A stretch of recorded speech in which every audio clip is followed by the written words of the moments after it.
आपको ये समझाने के लिए, क्योंकि मैंने ऐसे कई बच्चों को देखा जो ये समझने को तैयार नहीं होते कि भेदभाव कैसे हो सकता है, जब भेदभाव हुआ तो आपने विरोध क्यों नहीं किया, आपको लड़ना चाहिए था, ऐसी बचकानी बातें कई लोग करते हैं। तो मुझे लगा कि सामाजिक भेदभाव कैसे काम करता है, कुछ एग्जाम्पल्स आपको देके समझाता हूँ। और बहुत विचित्र विचित्र एग्जाम्पल्स हैं, हमारे समाज के एग्जाम्पल्स हैं। और जिस भी एग्जाम्पल की बात मैं कर रहा हूँ, इंटरनेट पे उसका नाम टाइप करके सर्च कीजिएगा, पढ़िए उस चीज को, आपको पता लग जाएगा। केरल में एक इलाका है जिसको बोलते हैं त्रावणकोर, आपने सुना ही होगा। और ये त्रावणकोर वो इलाका है जो जो अब केरल राज्य जो बना आजादी के बाद उसका हिस्सा बन गया। पहले त्रावणकोर एक साम्राज्य था, किंगडम था, राजशाही थी वहां। निम्न कही जाने वाली जातियों के साथ किस हद तक अन्याय हो सकता है उसका एक एग्जाम्पल त्रावणकोर है। आपको जान के बड़ा आश्चर्य होगा कि त्रावणकोर में 1924 में जाकर एक कानून पूरी तरह से खत्म हुआ। और वो कानून जानते क्या था? मुझे तो बोलते हुए संकोच हो रहा है। ऐसा कानून था कि जो निम्न जातियां थी, निम्न जातियों के पुरुषों और महिलाओं को एक विशेष टैक्स देना पड़ता था।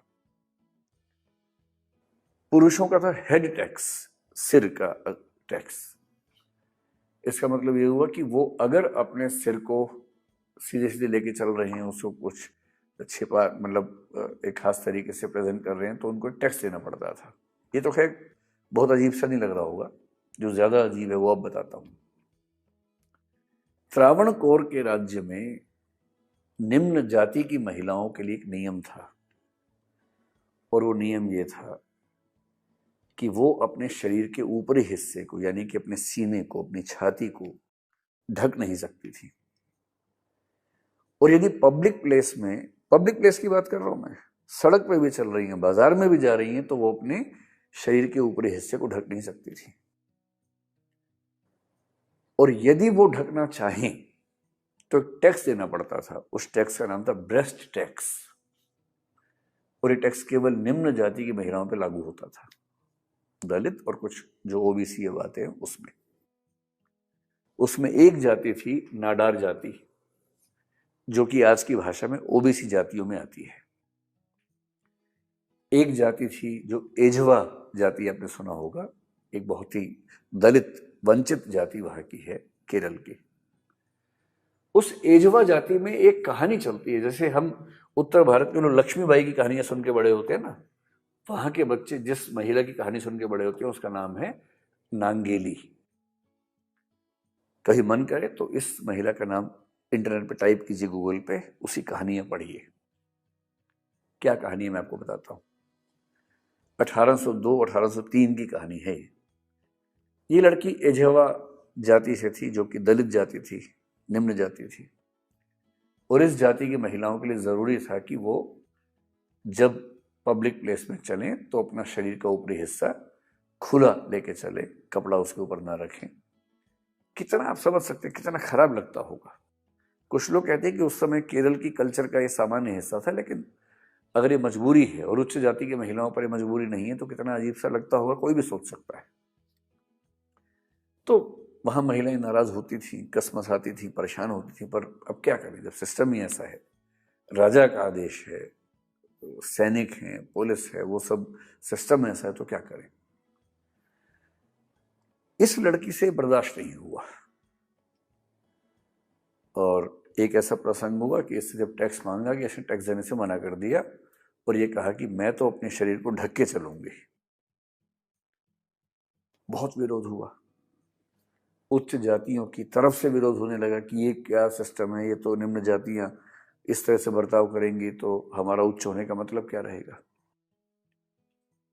और नियम ये था कि जब टैक्स ऑफिसर आएगा तो एक केले के पत्ते में टैक्स की राशि उसको देनी होती थी।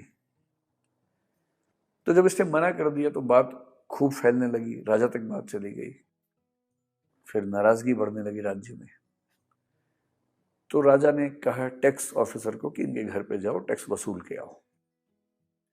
टैक्स ऑफिसर गया। कई कहानियां हैं, कुछ कहानियां हैं कि टैक्स ऑफिसर गया, उसके साथ में बहुत सारे लोग थे जो गुंडा टाइप के लोग थे जो टॉर्चर करने के लिए गए थे।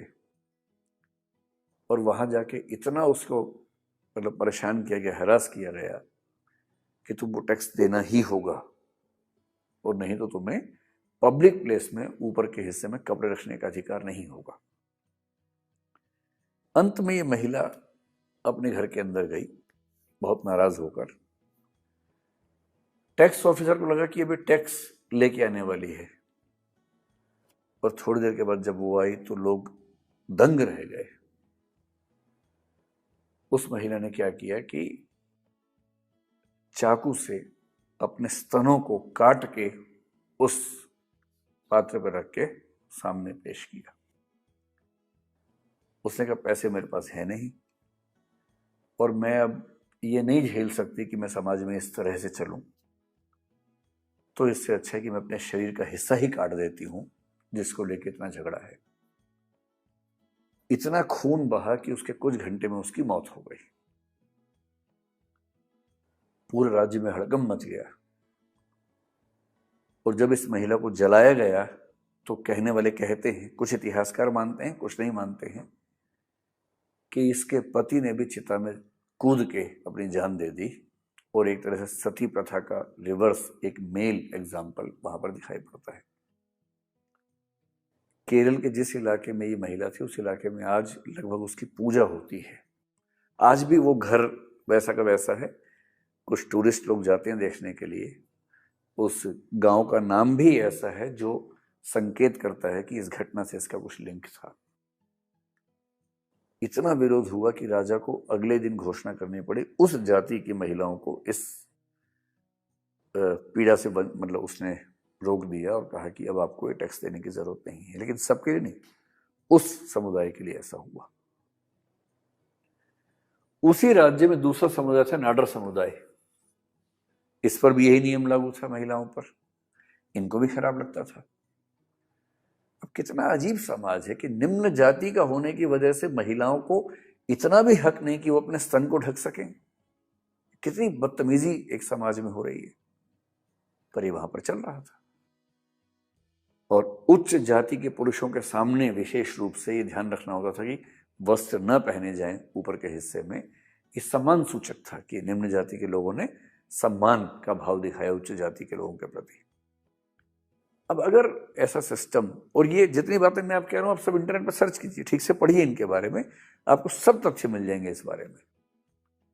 और अगर इतिहास में ऐसा हुआ तो उसको छिपाने से क्या होगा? जो इतिहास में हुआ उसको एक्सेप्ट कीजिए और जो गलत है उसको दूर करने का प्रयास करना चाहिए। नाडार जाति में जब ये ज्यादा होने लगा तो नाडारों में भी नाराजगी होने लगी। उसी समय ईसाई धर्म भारत में फैलने लगा था। तो जो सीरियन कैथोलिक ईसाई हैं केरल में जो समुदाय है, बहुत सारे नाडार लोग उसमें उस धर्म में दीक्षित होने लग गए। और जब वो ईसाई बनने लगे तो ईसाई धर्म की तरह से कपड़े पहनने लगे। जो नाडर महिलाएं हिंदू थीं वो भी उनको देख के ऐसा प्रयास करने लगी। अब जब वो कपड़े पहनती थीं ऊपर के हिस्से में तो तथाकथित उच्च जातियों को ये बर्दाश्त नहीं होता था, तो उनकी तरफ से विरोध होता था और राजा उच्च जातियों के दबाव में काम कर रहा था।